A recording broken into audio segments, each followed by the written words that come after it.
In this video, I explain why counsellors may sometimes be quiet.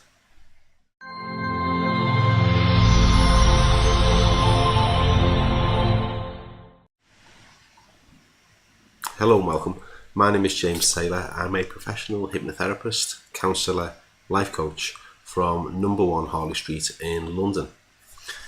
I've just finished with a client, and one of the first things the client said to me, it was our first session, was, I don't like it when counsellors go quiet on me. And I've heard that many times before. So I thought I'd make this video because I apply and use silence, whether it's with a counselling client, a hypnotherapy client, or a life coach client. And I thought it might be useful to explain, me personally, why I would use silence as a tool. What I would like to say is, it is never ever done, ever, as a way of making people feel uncomfortable.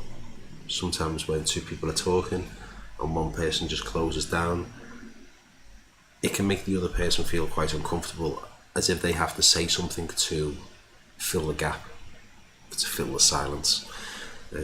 That's not why I use silence with a client. So there's a few reasons why, and I'll try and give you a few scenarios that I've come across. So one of them could be, if the client says something, and as they're talking, they may not be looking at me, they may be recounting a memory, or using their imagination, or getting in touch with their feelings. And while they're doing that, I'm looking out for where their eyes are moving, because that gives me clues as to what parts of the brain they are accessing, whether it's memory or imagination or feelings or this kind of thing. So when I see a client who is clearly in that state where they're thinking about something, they're processing, the last thing I want to do is interrupt that. It's actually helpful for the client, whether it's counselling, life coaching or hypnotherapy. It's actually beneficial for me to just be very silent. And even when they finish talking, sometimes I can see they're still processing what they've just said. So again, I might be silent. So that's one of the reasons. Another reason could be, as the client is talking, I'm not only listening or noticing what they're saying, I'm looking at the body language as well. I'm looking at how they say it. Do they seem angry, sad? What emotions seems to be getting brought up? And at the same time as I am observing the client in front of me, I'm also thinking to myself, have I experienced something like this before, either personally or professionally? Have clients said something like this before? Have they explained something that's worked for them? Am I drawing on past experiences of how I've helped clients, what revelations they've discovered themselves? So all this is going on inside me and inside my head when the client is finished talking. So sometimes I might be quiet, because just like before when I was giving the client time to process, sometimes I'm giving myself time to process. And any good therapist really should be explaining to the client in the very first session, there may be silence, and these are some of the reasons why. Okay, so number 1, I guess, is to give the client space and time. Number 2 would be to give me a bit of space and time so I can do a bit of processing. And number 3, I guess, sometimes as a therapist you hear very emotive, difficult things, and sometimes you just acknowledge them.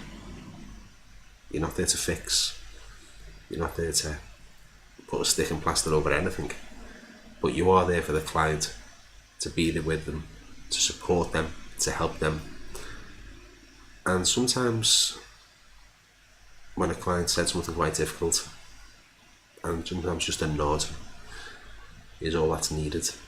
It's a no words moment where I acknowledge what the client has just said, or how they're explaining how they're feeling, and they know that I'm acknowledging what they've just said, and between the two of us there's just that silence of acknowledgement. They know, I know, if that makes sense. So that's why a counsellor, or any therapist really, may be quiet. It's never to upset. It's just building up this therapeutic relationship. So I hope this video has helped.